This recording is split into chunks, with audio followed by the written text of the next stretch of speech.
السلام عليكم ورحمة الله تعالى وبركاته.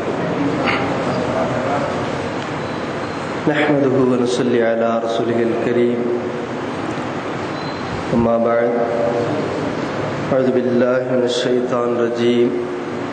بفضل بسم الله الرحمن الرحيم. إن الله وملائكته يصلون على النبي يا أيها الذين آمنوا صلوا عليه وسلموا تسليما.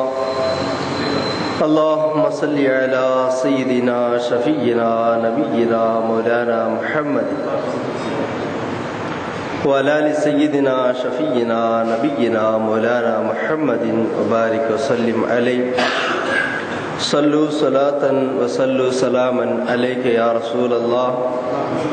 خذ بيدي قلت حيلتي أدركني ولا تتركني يا رسول الله صلى الله تعالى عليه وسلم. فإن فضل رسول الله ليس له حد فيعرف عنه ناطق بفمه.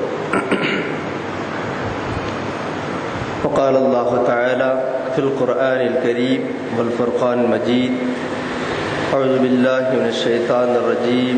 بسم الله الرحمن الرحيم. ولا تركنوا إلى الذين ظلموا فتمسكهم صدق الله العلي العظيم. صدق رسوله النبي الكريم. على ذلك من الشاهدين والشاكرين أن الحمد لله رب العالمين. அளவற்ற அருளாளனும் நிகரற்ற அன்புடையோனுமாகிய அல்லாஹ் தஆலாவினுடைய திருநாமத்தை கொண்டு ஆரம்பம் செய்கிறேன். அகிலத்தின் நற்கொடையாக அவதரித்த நம் உயிரினும் மேலான கண்மணி நாயகம் ஸல்லல்லாஹு தஆலா அலைஹி வஸல்லம் அவர்களின் மீதும் அவர்களின் பரிசுத்தமான குடும்பத்தினர்களான அஹ்லபைத் எனும் சையது சாதாத்துமார்களின் மீதும் நாயகம் ஸல்லல்லாஹு தஆலா அலைஹி வஸல்லம் அவர்களை அப்படியே பின்பற்றிய உன்னத வழிகாட்டிகளான சஹாபா பெருமக்கள் மீதும் அவர்களை அப்படியே பின்பற்றி நடந்த தாபீன்கள், தபஅ தாபீன்கள், ஷரியத்தை நமக்கு இலகுவாக்கி செம்மைப்படுத்தி தந்த இமாம்கள், நாதாக்கள், சூஃபியாக்கள் மீதும் அவர்கள் காட்டித் தந்த அஹ்லுஸ் சுன்னத் வல் ஜமாஅத்தினுடைய கொள்கை கோட்பாட்டின்படி தன்னுடைய வாழ்க்கையை அமைத்து கொண்ட எல்லா மூமின்களின் மீதும் முஃமினாத்துகள் மீதும் அல்லாஹு தஆலா தன்னுடைய ஹபீப் முஹம்மது முஸ்தபா ஸல்லல்லாஹு தஆலா அலைஹி வஸல்லம் அவர்களின் பொருட்டாலும் அவனுடைய உன்னதமான நாதாக்களான வலிமார்களின் பொருட்டாலும் குறிப்பாக இந்த மூவலியுல்லா அவர்களுடைய பரக்கத்தையும் அவர்களுடைய ஃபைஸையும் அல்லாஹு தஆலா நம் அனைவருக்கும் என்றென்றும் தந்தருள்வானாக. அவர்களுடைய பரக்கத்தை கொண்டு அல்லாஹு தஆலா நம்முடைய பாதையை நேரான ஸிராத்துல் முஸ்தகீம் பாதையாக எப்பொழுதும் ஆக்கி தருவானாக. அவர்களுடைய பரக்கத்து கொண்டு யார் யாரெல்லாம் வழி தவறி நிற்கிறார்களோ அவர்களுக்கு அல்லாஹு தஆலா நேரான பாதையை காட்டி தருவானாக. ஆமீன் ஆமீன் யா ரப்பல் ஆலமீன். சங்கைக்குரிய மூமின்களே, புனிதமான மூவலியுல்லாக்களுடைய கந்தூரி விழாவிலே பேசுவதற்கு அல்லாஹு தஆலா என்னை தேர்ந்தெடுத்ததற்காக வேண்டி அவனுக்கு நான் எத்தனையோ ஆயிரம் நன்றிகளும் அவனுக்கு எத்தனையோ முறை நாவினால் புகழையும் நான் தெரிவித்துக் கொள்கிறேன். மகான்களுடைய கந்தூரிகளிலே பேசுவது என்பது சாதாரண ஒரு விஷயம் அல்ல. அந்த மகான்மார்கள் அதற்கு உடன்பட்டவர்களாக ஆசிகுறவர்களாக இருந்தால்தான் அது சாத்தியமாகும். அல்லாஹு தஆலா இந்த மகான்களுடைய தர்பாரில் நின்று பேசுவதற்கு எனக்கு தௌஃபீக் அளித்ததற்காக வேண்டி, அதை கேட்பதற்கு உங்களுக்கு தௌஃபீக் செய்ததற்காக வேண்டியும் அல்லாஹு தஆலா என்றென்றும் புகழ்வதற்கு புகழ்ந்து கொண்டே இருக்கிறேன். சங்கைக்குரியவர்களே,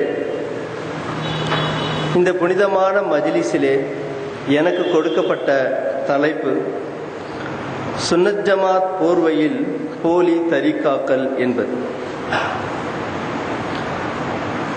தலைப்பை கேட்ட மாத்திரத்திலேயே பலருக்கு வியப்பும், சிலருக்கு ஆச்சரியமும், பலருக்கு வேதனையும் தோணலாம்.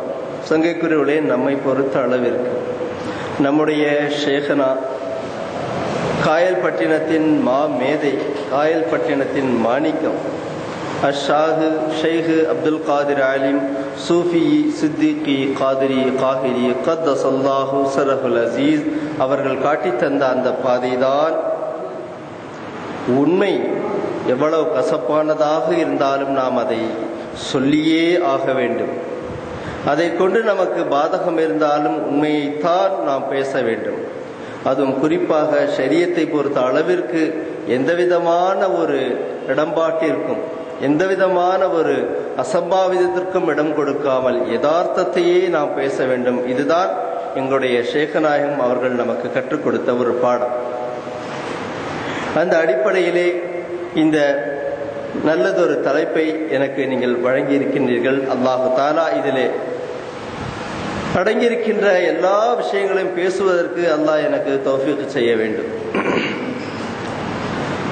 சுன்னத் ஜமாத் போர்வையில் போலி தரீகாக்கள் என்ற விஷயத்தை நாம் சொல்வதற்கு முன்னாலே சுன்னத் ஜமாத் என்பார் யார் என்ற விஷயமே தமிழகத்திலே குழப்பமாக இருந்து கொண்டிருக்கிறது.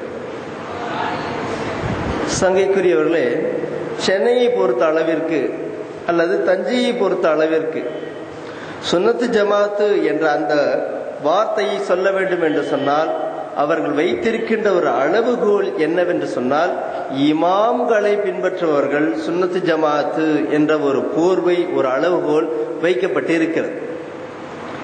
பள்ளிகளிலே கூட நாம் பார்க்கலாம், இந்த மஸ்ஜித் அஹ்ல சுன்னத் வல் ஜமாத்தை சார்ந்தது, இங்கு மதுஹப்பை பின்பற்றாமல் இருப்பவர்கள், ஆமீன் சொல்பவர்கள் என்றெல்லாம் எழுதி வருவதற்கு அனுமதி இல்லை என்றுதான் எழுதுகிறார்கள்.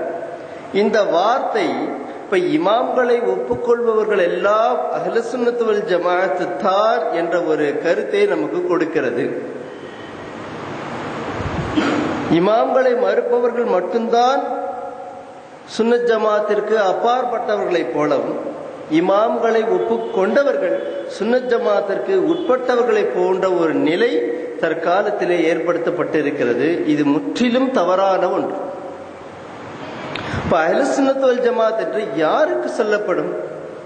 இமாம்களை ஒப்புக்கொள்ளுதல் என்பது பல ஷரத்துக்களிலே, பல நிபந்தனைகளிலே இதுவும் ஒரு நிபந்தனை, அவ்வளவுதானே தவிர இது மாத்திரமே அவர்கள் சுன்னத் ஜமாத் என்று சொல்வதற்கான நிறைவான அளவுகோல் அல்ல.